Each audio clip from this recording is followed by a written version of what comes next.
Hello, dear viewers. Thank you for checking this out. This is not meant to be a comprehensive guide to the new 2024 player handbook so much as it is my 2 cents on the book and the changes as I saw them. Before I go point by point into the major changes, I want to share my overall thoughts. The 2024 book is an overall better product than the 2014 version, even though it may not be a totally complete product without the new Dungeon Master's Guide and Monster Manual. The actual rules, player creation, layout, and art direction make this a top quality TTRPG resource befitting the world's greatest role playing game title. If you have a group ready to learn the new rules, you should absolutely get the new book. Now then, let's talk about some changes.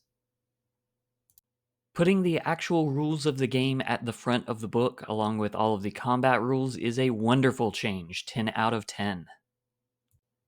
Heroic Inspiration is now a reroll rather than advantage, and this is a nice improvement. It's also nice that Heroic Inspiration gets some mention elsewhere in the rules rather than just when your DM feels like handing it out. Good change. There is a new list of actions, some of which I'll go into more detail later, but the magic, study, and utilize actions are all fine additions or clarifications. Good change. New surprise may take some getting used to, but I like old surprise better. Disadvantage on initiative roll just doesn't seem like enough. I get that old surprise was pretty powerful to whichever side got it, but I feel like there was a way to nerf it somewhere between what we had and what we got. Not so great change here. There is a good amount of page time given to extended examples of play. I'll never read these, but I think it's a good thing to include for new players. I like that session 0 is mentioned in the PHB. However, it could have used more than just a little sidebar. I would have liked if there was, half a page talking about getting together in session zeroing with your DM. However, there is a lot more mention in the book about talk to your DM before you do this, scattered throughout. So I like it. I just wish that they would have gone into more detail about session 0 in this book. We have a new order in creating your character. It is now 1, choose a class, 2, determine origin, 3, determine ability scores, 4, choose an alignment, and 5, fill in details. Overall, this is a more sensible order of character creation and the book. Good change. I do find it odd that alignment gets its own step here, but has a relatively small section of description at just one full page. I honestly wish we would get rid of alignment for player characters, but that isn't the case, and I will respect that decision moving forward when I make new characters.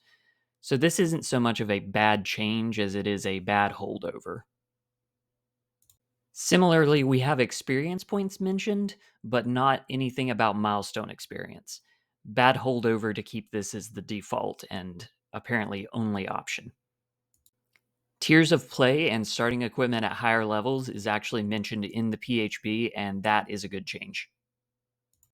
Going into classes, I'm not going to necessarily go over every little change that they got, but I do want to briefly touch on each class to say if the new outcome is good, bad, or we'll see.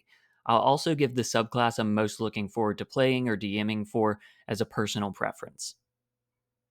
Barbarian. So, Rage is easier to keep going, Danger Sense is easier to trigger, you can shine on skills with Primal Knowledge, and we trade in critical damage for a more tactical option with Brutal Strike. Barbarian is overall a very good change. Most excited to see the Path of the World tree. Before we talk about the Bard, I'll mention that Bard now prepares spells, which all classes do. Or all spellcasting classes, anyway. You get it. This on its own is a decent change, but one that I know is tougher for both new and old players to wrap their heads around as it causes more decision making and potential analysis paralysis. We'll see how that plays out. I should also note that every spellcasting class now has its list of spells in the class description rather than back with the spells section, and this is a great change. The base class of Bard itself hasn't changed very much, and that's just fine. Love to see the Glamour Bard in the big book. Cleric now chooses a divine order, gets a healing option on its Channel Divinity, gains Seer Undead rather than Destroy Undead, chooses Blessed Strikes, and can call on divine intervention once per day, but with a reeled in effect. Good changes, even if I may miss the epic moment when your old divine intervention finally kicks in. Most excited for the new trickery domain. Druid now gets to choose a primal order and elemental fury. Wild Shape has some quality of life improvements, but notably grants temporary HP rather than swapping in the HP of the beast you turn into. We'll see how this plays out. Most looking forward to the improved Circle of the Land Druid. Fighter got minor changes to Second Wind and Indomitable that are good all around. I'm most looking forward to seeing the new Eldritch Knight, which will hopefully outclass a few multi-class spell sword builds. Monk's key is now focus, and the ways it uses that focus have improved. Deflect attacks works better than deflect missiles and becomes deflect energy later on. Stunning strike is more reliable but can only be attempted once per turn. All in all, good changes. Want to see the new Warrior of Shadow in action. Paladin. Divine Smite is now a spell the Paladin gets at level 1. Lay on Hands is a bonus action, and you gain a free casting of Fine Steed, which is an improved spell. Slight changes, but all good. Looking forward to the classic Oath of Vengeance with the new system. Let's talk about the Ranger. So spells are now at level 1. Ranger's favored enemy and favored foe have turned into a few free castings of Hunter's Mark. Any favored terrain is gone in favor of one of expertise and 2 languages. Roving and tireless are good features. All in all, the Ranger is fine, but I just feel it's not enough to be distinct in itself and the promise of an exploration expert. We'll see how it plays out. I want to see the new and improved Beastmaster in game.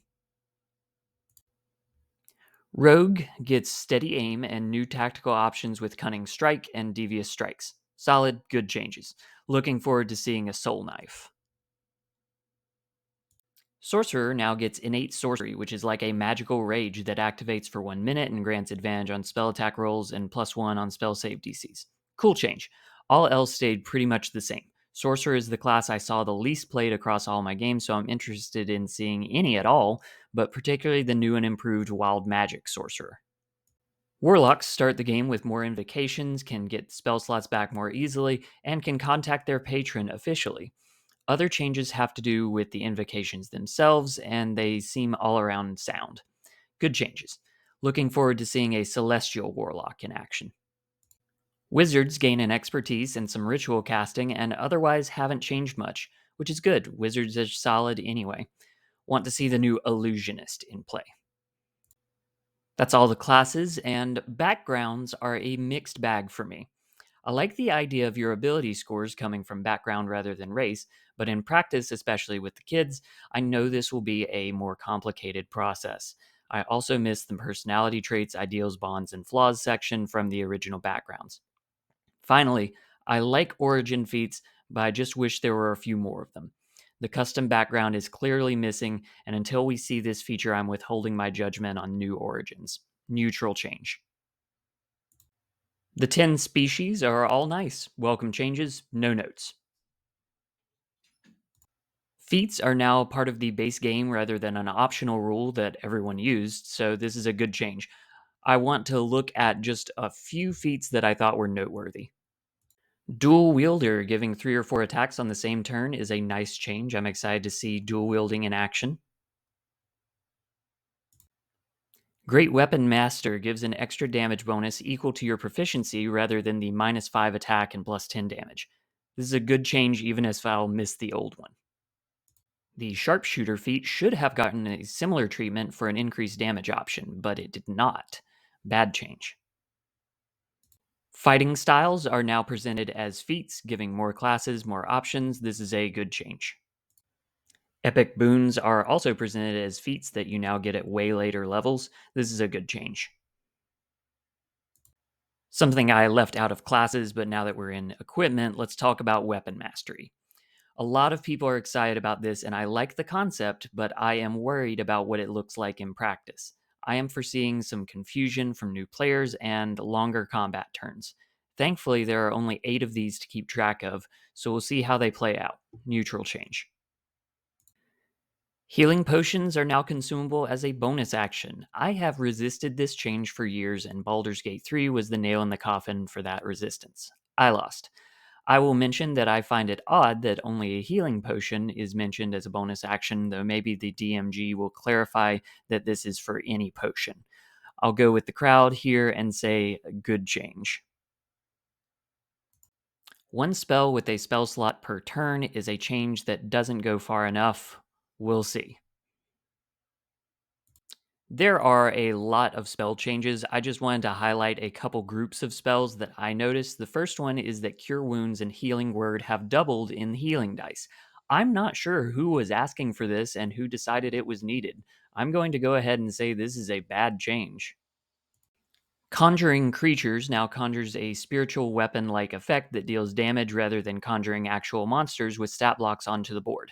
This is a good change, and I'm excited to see these spells in action. Having a rules glossary in the back of the book is an extremely welcome change. One quibble I have is that all the conditions are scattered around alphabetically rather than all being together under one conditions umbrella, but they're still not that hard to find, so this is a great change.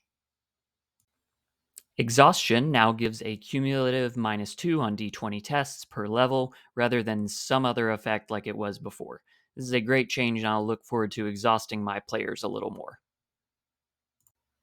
Grappling is now done using an unarmed strike and forces the opponent to make a strength or dexterity saving throw rather than initiating a contested skill check. This is simpler, so I think it's a good change. The hide action is now a flat stealth check against DC 15 and grants the invisible condition. This is a quirky change, but I think it's better for the game and should make stealth quicker and easier. Good change. Influence as an action is an interesting one. Typically, I would allow this as a free action on my player turns, so this will complicate things, but I don't think it's unwarranted. Maybe I'll wind up house ruling this as a bonus action. We'll see. And that is pretty much all my thoughts on the new book. Most of what you heard me say is that these are good changes, and the book is good. Let me know what you thought about the book or any of the changes I highlighted down below. Have a nat 20 day. Bye bye.